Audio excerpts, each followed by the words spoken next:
وبيبتدي الجزء الثالث بعد ما جان عرفت ان ماهر هو اللي سلمها لبابا وهو اللي بعت له عنوانها، وبتكون مصدومه مش مصدقه ان ماهر هو اللي عمل فيها كده، وبتضطر ان هي توافق على كتب كتاب من سليم بعد ما اتاكدت ان كلام سليم هو اللي صح، وان ماهر كل اللي يهمه ان هو يقبض على باباها مش اكتر من كده، وانه مش بيحبها زي ما هي مفكره، كل اللي في دماغها ده مجرد اوهام مش اكتر. وسليم بعد ما ورى جان قد ايه ان هو كان كلامه صح وان ماهر ما بيحبهاش ولا حاجه، بيخلي ماهر هو اللي يشهد على كتب الكتاب. وبعد كتب الكتاب سليم بياخد جان هي وباباها وبيركبوا العربيه، وبيكون ده الوقت اللي المفروض ان هم يسلموا فيه البضاعه، وسليم بيخلي العربيات اللي ماشيه وراه تفترق ويمشوا هم في طريق والعربيات في طريق تاني. بس الكلام ده بيستغربه خورشيد وبيقول له طب انت ليه فرقت العربيات من بعضها؟ وسليم بيقول له عشان خاطر ماهر عارف كل حاجه، وعارف ان احنا بنشتغل في المخدرات، وعارف كل اللي يخص التهريب اللي احنا هنهربوه النهارده. وبيستغرب خورشيد وبيقول له ازاي يعني؟ طب عرف ازاي وعرف منين اصلا؟ وسليم بيقول له لان بمنتهى البساطه مش هيسيبك في حالك غير لما ينتقم منك وياخد حقه منك، وكمان هو اللي خطف جان. خورشيد بيقول له هو انا بيني وبينه ايه؟ هو انا عملت له حاجه ويخطف جان ليه؟ ما الراجل جه وشاهد على كتب الكتاب وما اتكلمش وما قالش حاجه، وهو اللي عرفنا مكان. سليم بيقول عشان دي خطه منه علشان خاطر تثق فيه ونسلم البضاعه واحنا مطمنين. فخورشيد بيقول له ازاي؟ انت في ايه؟ انت عاوز تجنني؟ قال له لان حضرتك انت اللي قتلت بابا وسلطت سفاجي هو اللي يروح يقتله، وهو عارف كل ده وبيخاف خورشيد. والكلام ده كله بتكون سامعاه جان وبتكون مستغربه، معقوله ابويا انا هو اللي قتل ابو ماهر؟ ازاي بابا يعمل كده؟ وافتكرت كلام جدتها لما قالت لها ان باباكي عمل ذنب كبير وانت اللي هتدفعي ثمن. في نفس الوقت افتكرت مامة ماهر ووصلتها عند المقابر وقرت اسم محمد ابو ماهر، وعرفت ان هو شهيد، وعرفت ان الست اللي قابلتها هي مامة ماهر، وان الراجل اللي كان في المقابر هو ابوه. وبتكون مصدومه خالص. وماهر بعد ما شاف سليم فرق العربيات خلى مجموعه من عناصر الشرطه تراقب العربيات التانية، وهو فضل ماشي ورا سليم. بس سليم لما شافه زود السرعه خالص. وبتخاف جان وخورشيد بيقول له ازاي انت معلي السرعه قوي؟ هدي السرعه شويه، انت كده ممكن تموتنا او نعمل حادثه. بس بيبان ان سليم في دماغه خطه وما بيسمعش كلام لحد وبيعلي السرعه جامد جدا. بس ماهر لما بيشوف سليم وهو بيسرع العربيه جامد بيضطر ان هو يسرع اقوى ويقف قدام العربيه لانه بيكون مفكر ان هو عايز يهرب. وطريقه ماهر ما بتكونش عاجبه رشاد خالص، وبيكون متضايق منه وبيزعق له وبيقول له احنا كل اللي يهمنا البضاعه، وانت كل اللي همك جان انك تنقذها، احنا مش عايزين جان ولا عايزين سليم، احنا عايزين نلحق البضاعه. بس ماهر ما بيسمعش رشاد وبينفذ كلامه وبيقف قدام عربيه سليم، وده اللي بيخلي سليم ان هو يعمل حادثه والعربيه تقلب بيهم. وبيترعب ماهر على جان وبيفكر ان هي جرالها حاجه، وبيكون مرعوب وبيكون واقف مصدوم ومش عارف يعمل حاجه من خوفه عليها. وبتفوق جان وبيكون سليم فاقد الوعي وبتدور على ابوها وما بيكونش موجود في العربيه، بس بتلاقيه ان هو وقع من العربيه بعيد وبتجري عليه وبتكون مفكره ان هو مات. وبيجي لها ماهر وهو مرعوب عليها وخايف لا يكون جرالها حاجه، بس جان بتنهار عليه وبتقول له انت السبب، عاجبك كده؟ بابا مات، ارتحت وخدت انتقامك، يا رب تكون ارتحت وامشي من هنا ومش عايزه اشوف وشك. في نفس الوقت رشاد بينادي عليه وبيقول له ان العربيات كلها طلعت فاضيه ومفيش بضاعة والمهمة باظت وكل اللي خططناه راح في الأرض. وبيكون ماهر حرفيا مصدوم مش عارف يعمل ايه، المهمة باظت وخسر جان وكل حاجة باظت قدامه. وجان بتروح على المستشفى هي وباباها، وسليم بيكون موجود معاهم وبيكون عايش ما حصلهوش حاجة. سليم بيعرف جان قد ايه ان هو كان مظلوم وان هو ملهوش ذنب وان ماهر هو السبب في كل اللي احنا فيه واي نصيبة بتحصل لنا بسبب ماهر. بس جان بتقول له لا، مش ماهر هو السبب، انت السبب، انت اللي قعدت تسرع العربية جامد وقعدنا نقول لك وقف العربية وانت ما رضيتش توقفها، عاجبك كده؟ بابا لو جراله اي حاجه انت اللي هتكون السبب مش ماهر. وبتكون متعصبه عليه خالص وبتضربه بالقلم وبتقول له وهي مستغربه انت كنت عايز ايه بالظبط؟ انت كنت عايز تخلص مننا ولا كنت عايز تخلص من ماهر؟ وسليم بيفتكر والعربيه بتقلب ان هو فك الحزام من على خورشيد، ونعرف ان سليم هو اللي حاول يقتل خورشيد. دي الخطه اللي كان بيخطط لها في العربيه علشان خاطر يخلص من خورشيد، علشان خاطر يجيب اللوم على ماهر ويخلي جان تكرهه اكتر وما تفكرش فيه ولو للحظه واحده. بيرجع بتفكيره وهو مصمم ان هو يقنع جان ان ماهر هو السبب وان هو مش عايز اي حاجه غير ان هو يدمر باباكي عشان ينتقم مش اكتر ولا اقل، وان هو ما بيحبكيش وبيكرهه وانت بالنسبه له مش اكتر من سلم يطلع عليها عشان خاطر يوصل لابوكي، وان هو ما بيحبكيش اصلا ولا بيفكر فيكي، وانا جوزك اللي بحبك وماليش غيرك في الدنيا، وانت شفتي بنفسك ان ماهر ما عملش اي حاجه علشان خاطرك، وانا مستعد احارب الدنيا كلها علشان خاطرك، وفي الاول وفي الاخر ما تنسيش ان انت مراتي ومش عايز اسمع منك اي كلمه على ماهر ولا تجيبي سير. جان بتكون متوتره ومش عارفه تفكر، بيكون فعلا شوشر على تفكيرها. وبنروح لماهر وهو في المكتب عند رشاد وبيكون متنرفز جدا وبيقول له ان ايران هو اللي بلغ خورشيد بكل حاجه وهرب، وعرفه ان احنا عارفين كل حاجه وماشيين وراه ومراقبين خط سيره، عشان كده لما فتشت العربيات ما لقيتوش حاجه والعربيات طلعت فاضيه ودلوقتي هو مش موجود في اي حته، وقعدت ادور عليه في كل كل مكان، بس هو خلاص هرب بعد ما عمل عملته وبلغ. ورشاد بيقول له بس انا عايز اقولك على حاجه تانية. مدير الامن بعد ما عرف ان العمليه فشلت وان انت السبب قرر ايقافك عن العمل وان انت محول للتحقيق. وبيتصدم ماهر وبيقول له انا محول للتحقيق بعد كل اللي انا عملته. وبيتنرفز ماهر وبيكون مستغرب ازاي انا اللي اتحول للتحقيق. ورشاد بيكلمه وهو متنرفز عليه وبيقول له طبعا لازم ان انت اللي تتحول للتحقيق. هو مش حضرتك كنت مركز في جان وسايب الهدف الاساسي؟ انت كنت مستني ايه بعد كل اللي انت عملته؟ انت كل اللي انت فكرت فيه هي جان وان ازاي انك تنقذها من ايد سليم، بس ما فكرتش خالص في خورشيد ان احنا ازاي نثبت عليه ان هو تاجر مخدرات، وان ازاي ان احنا نسلمه وننقذ البضاعه قبل ما تتهرب، ويا ريت تسلم المسدس بتاعك من غير اي مشاكل. وماهر بيديله المسدس بتاعه وهو بيقول له انا مش هيفرق معايا ان انا اطلع من الشرطه او اكون جوه الشرطه، انا بكره هثبت ان خورشيد هو اللي مجرم وان هو تاجر المخدرات. وبيمشي وهو متعصب وبيحاول يوقفه رشاد وينادي عليه بس هو ما بيكونش بيسمع لحد، وبيمشي بعد ما بيسلم وحدته وبيسيب الشرطه. وفي المستشفى بتكون جان واقفه متوتره وخايفه على باباها، وبتجيلها جدتها ومعاها سفاجي ومامته واخته، وبتقول لهم ان كل اللي حصل دوت بسبب ماهر، هو السبب، بينتقم لباباه لان سفاجي هو اللي قتل باباه. بس سفاجي بيحاول يدافع عن نفسه بيقول لا انا كنت صغير وما كنتش عارف حاجه.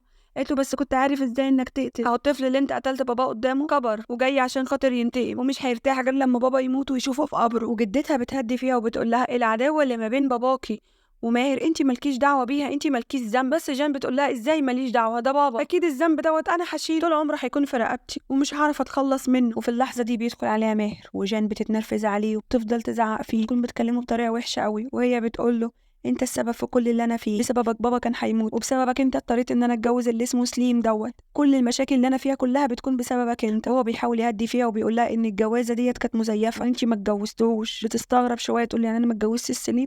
قال لا بس رجعت تتنرفز عليه تاني. قالت له ولو برضه انت السبب اصلا ان بابا كان هيموت، عشان تنتقم لباباك حاولت انك انت تموت بابا. وماهر بيحاول يدافع عن نفسه وبيقول لا انا كل اللي انا كنت بفكر فيه ان انا ازاي ان انا انقذك من ايد سليم، عشان كده اخترعت حكايه الجواز المزيف، ولما لقيته بياخدك وبيجري فاضطريت اني اقف قدام العربيه، فانا ماليش ذنب ان انتوا عملتوا حادثه، انا كل اللي انا كنت عايزه اعمله ان انا انقذك وما تتجوزوش. قالت له خلاص ما ينفع، انا اديت سليم وعد وقلت له لو انت ما جيتش انقذتني انا هضطر ان انا اتجوزه، فانا كده لازم انفذ وعدي معاه، حتى لو انت عملت الجواز مزيف هضطر ان انا اعمله جواز حقيقي عشان الوعد اللي انا اديته له. وماهر بيقول لها نعم يا اختي، هو ايه اللي تقلبي للجواز لجواز حقيقي؟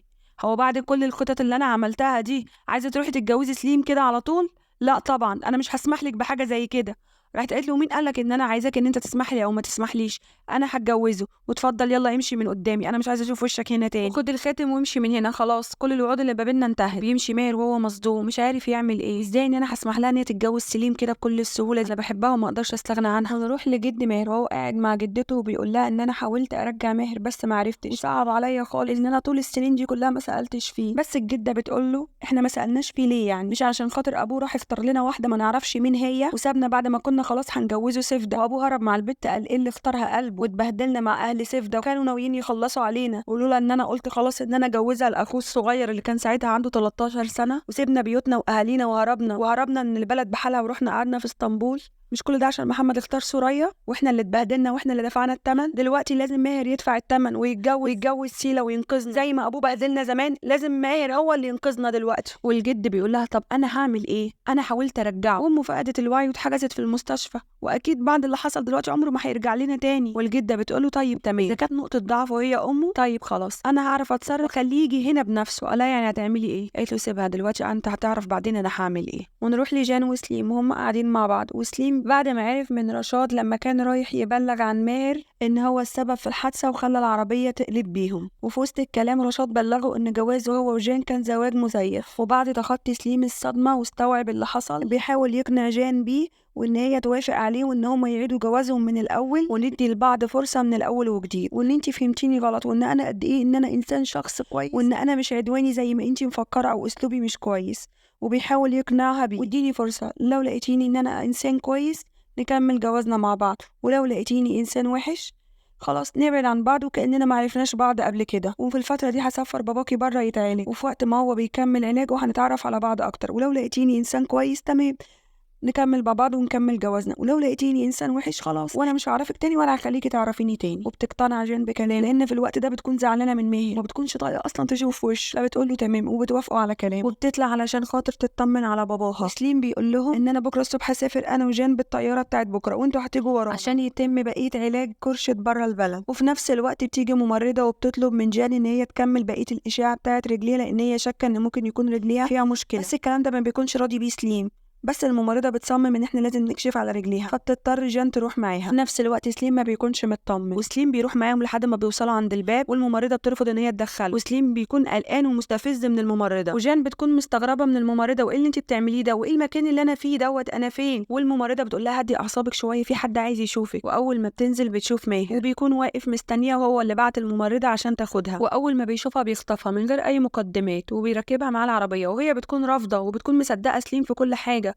وبتقول له لا انا هتجوز سليم، ابعد عني انا مش عايزه اشوفك. بس ماهر ما بيحطش في دماغه اي كلمه هي بتقولها، وبيركبها العربيه وبيمشي. في نفس اللحظه سليم ما بيكونش مطمن خالص، وبيفتح الباب اللي وقفته عند الممرضه، واول ما بيخش ما بيلاقيش اي حاجه تخص الاشاعات اللي الممرضه قالت عليه، وبيستنتج على طول ان ماهر هو اللي مخطط لكده وان هو هيخطفها. وبيكون سليم حاطط جهاز تتبع في عربيه ماهر، لانه عارف ومتاكد ان ماهر بيحب جان، وفي نفس الوقت مش هيسيبه غير لما ياخد جان، فبيكون عامل احتياطاته وحاطط جهاز تتبع علشان خاطر اي حاجه ممكن يعملها ماهر ويكون جاهز له. وبينزل يبلغهم ان ماهر خطف جين وبياخد سفاجي معاه، وبيمشوا وراهم. وفي نفس الوقت بتيجي ناس وبتخطف سرايا من المستشفى، ونروح لماهر وهو في العربيه هو وجين، وبيكون جايب لها شنطه هدوم وبيقول لها خش غيري هدومك، وبينبهها ان هي ما تهربش. بس جان بتقول له انا خايفه انا اللي انزل وما لاقكش موجود زي المره اللي فاتت. وماهر بيوعدها وبيقول لها صدقيني انت هتلاقيني، وانا بوعدك ان انا مش هبعد عنك ولا هتخلى عنك، وانا لما سبتك المره اللي فاتت كان غصب عني. وبتنزل جان من العربيه وهي مطمنه لماهر ان هو مش هيهرب ويسيبها، بس في نفس الوقت هي ما بتكونش مطمنه ومش مصدقاه، وعارفه ان هو ممكن بيعمل اي خطه علشان خاطر يأذيها زي المره اللي فاتت. وبتخاف وبتقرر ان هي ترجع لسليم، وبتقابل ناس وبتترجاهم ان هي تركب معاهم العربيه. وفي نفس الوقت بيجي الماهر تليفون المربيه اللي قاعده مع مامته، وبتبلغه ان في ناس جم واخدوا مامتك من هنا. وماهر بيستنتج ان سليم هو اللي خطف امه عشان يرجع له جان، بيكون هيموت من القلق على مامته. في نفس الوقت بيروح يدور على جان بس مش بيلاقيها، وبيعرف ان هي هربت، وبيجي له رساله من جده بيبلغه فيها ان مامته عندنا وما تقلقش عليها. بيكون ماهر مستغرب هم ليه خدوا امي عندهم وعايزين ايه وبيفكروا في ايه الناس دي، بس على العموم ده مش وقته، انا هروح اجيب جان واروح لامي بعد كده. وفي نفس الوقت سليم بيكون ماشي ورا العربيه ورا جهاز التتبع، واول ما بيحصل العربيه بيلاقي شخص تاني جوه العربيه غير ماهر، وبيتجن جنون سليم، وبكده بيكون اتاكد ان جان راحت من ايده، وبيتجن ومبقاش عارف يعمل ايه. وبنعرف ان ماهر عرف ان سليم حاطط له جهاز تتبع في العربيه وخلى شخص تاني يركب العربيه غيره. وسليم بيقرر ياخد سفاجي ويخليه معاه عشان عارف ان جان ممكن تتصل بيه في اي وقت. وفعلا جان بتوصل عند مكانه وبتحاول انها تتصل بيه بعد ما الناس وصلوها بالعربيه. وفعلا جان اتصلت بسفاجي بعد ما حاولت تتصل بليلى ولقيت تليفونها مقفول، فاتصلت بسفاجي عشان يجي يلحقها. وسفاجي بيحاول يداري التليفون عشان خاطر سليم ما يشوفوش، بس بيشوفه وبيهدده بالمسدس وبيقول له ما تعرفهاش اي حاجه وخليها ترجع وحسسها بالامان. بس سفاجي ما بيسمعش كلامه لانه اصلا هو بيحب جان وبيخاف عليه، فبيقول لها يا جان اهربي بسرعه، الراجل دوت مجنون وممكن يأذيكي، اهربي بسرعه قبل ما يوصلك. فسليم بيتنرفز عليه عشان ما سمعش كلامه وبيقتله. والكلام ده كله بتكون سامعاه جان وبتكون مرعوبه، انت قتلته ازاي يا مجنون، حرام عليك ازاي تقتله؟ وبتكون خايفه منه ومش عارفه تعمل ايه، وبتكون مرعوبه وبتعيط. وبتكلم الشخص اللي اخدت منه التليفون وبتقول له اقفل التليفون، اقفله لمده طويله، اوعى عشان ما حدش يعرف يوصل، بالله عليك اقفله بسرعه. بيقول لها طب اطلب البوليس ولا اعمل ايه؟ فبتكون متوتره ومش عارفه تتكلم وبتخاف وبتطلع بره وبتقعد، بتكون مش عارفه تعمل ايه، هتهرب منه فين؟ ده ممكن يقتلني زي ما قتل سفاجي، ده قتله. وبتكون مرعوبه. وبيجي لها في نفس الوقت ماهر، تيجي بيكون ماهر متنرفز وبيقول لها انت ازاي هربتي، ويكون خلاص هيتجن عليها، بس هي بتجري عليه وبتحضنه وبتكون خايفه ومرعوبه وبتقول له سليم قتل سفاجي، سليم قتل سفاجي، انا مرعوبه وخايفه. وبيحاول ماهر ان هو يطمنها ويهديها، بيقول انا قلبت الدنيا عليكي وكنت خايف عليكي، وهو في نفس الوقت بيطمنها وبيقول لها ما تخافيش انا معاكي وجنبك، انا هوديكي في حته ما حدش يعرف يوصل لك فيها. وسليم بيروح لرشاد وهو متعصب ومتنرفز عليه وبيقول له انت لازم تجيب ماهر دلوقتي حالا. ورشاد بيقول له انت اتجننت، انت ازاي تكلمني بالطريقه دي، انت مجنون ولا مالك، انت مش عارف انا مين؟ سليم بيقول له ايوه طبعا عارف انت مين، وعارف انت مين كويس كمان، انت بوريس اللي الحكومه قلبت الدنيا عليه ومحدش عارف يقبض عليه لحد دلوقتي، وهو رئيس العصابه. عرفت انا عارف انت مين كويس، وزي ما هربت لك البضاعه وما خليتش اي حد يعرف يمسكها ولا يعرفوا انت مين، انت كمان هتجيب لي ماهر، ولو ما جبتهوش انا هخلي عليها وطيها. وبيتوتر رشاد وبيخاف من رد فعل سليم، ونروح القصر عند بيت جدة ماهر، وجدة ماهر ماسكة مامته وبتكلمها بطريقة مستفزة وبتتجن عليها وبتقولها انت اللي فرقتي ما بيني وما بين ابني، لفتي عليه لحد ما حبك وخليتيه يتجوزك وبعدتيه عننا وبعد عننا حتى ما عرفناش نحضر دفنته. تكون سوريا خايفة خالص ومرعوبة وبتقول لها انا ما عملتش حاجة. قالت لها لا عملت، زي ما اخدتي ابني وحرمتيني منه انا كمان هحرمك من ابنك ومش هخليكي تشوفيه تاني. وتاني يوم سيفدا بتعرف ان سوريا موجوده في القصر وبتتجن وتقول لهم هو ايه اللي جابها هنا دي، لازم تمشي دلوقتي حالا، ولو ما مشيتش انا اللي هطلع اكرشها بنفسي وهجرها من شعرها وهكرشها بره. وبيحاولوا يهدوا فيها بس الجده بتقول لها انا جايباها هنا علشان خاطر ماهر يجي. ماهر لما هيعرف ان امه موجوده هنا هيجي علشان خاطر امه، وانا هعرف اجبره ان هو يتجوز بنت اخوكي، عشان انت عارفه كويس لو هو ما اتجوزهاش الدنيا هتقوم قيامتها، ممكن يقتلوه بنت اخوكي لو القبيله عرفت ان سيليا بنت اخوك حامل. فانا جايباها هنا عشان احافظ على سيليا وعلى حفيدي، ولازم تحاولي تنسي ان هي اخدت محمد منك عشان نعرف نعيش الايام اللي جايه. وسيفدا بتحاول تسكت عشان خاطر سيليا، على الاخص لما حاولت امبارح ان هي تنتحر بعد ما عرفت ان ماهر ما كانش راضي يجي. وفي نفس الوقت بيخش عليهم البواب وهو بيقول لهم ان ماهر بره وجه، وبيفرحوا كلهم على الاخص الجده لما عرفت ان هي انتصرت وعرفت تجيبه لحد هنا، وبيطلعوا كلهم هم مبسوطين وفرحانين. بس المفاجاه بيشوفوا ان ماهر معاه واحده لابسه فستان ابيض حاطط ايده في ايديها، بيكونوا كلهم مصدومين مين دي وايه اللي معاه دي، معقوله يكون ماهر اتجوز؟ بس الجده بتكلمه بكل عصبيه ونرفزه رغم ان هي اول مره تشوفه فيها، وهي بتقول له مين دي وايه اللي انت داخل علينا بيها دي، وبيكونوا كلهم مصدومين. وبتخلص الحلقه على كده، نتقابل ان شاء الله في الحلقه الجديده. وما تنساش لو عجبك المسلسل ما تنساش الاشتراك وتفعيل الجرس عشان يوصلك مننا كل جديد. باي باي.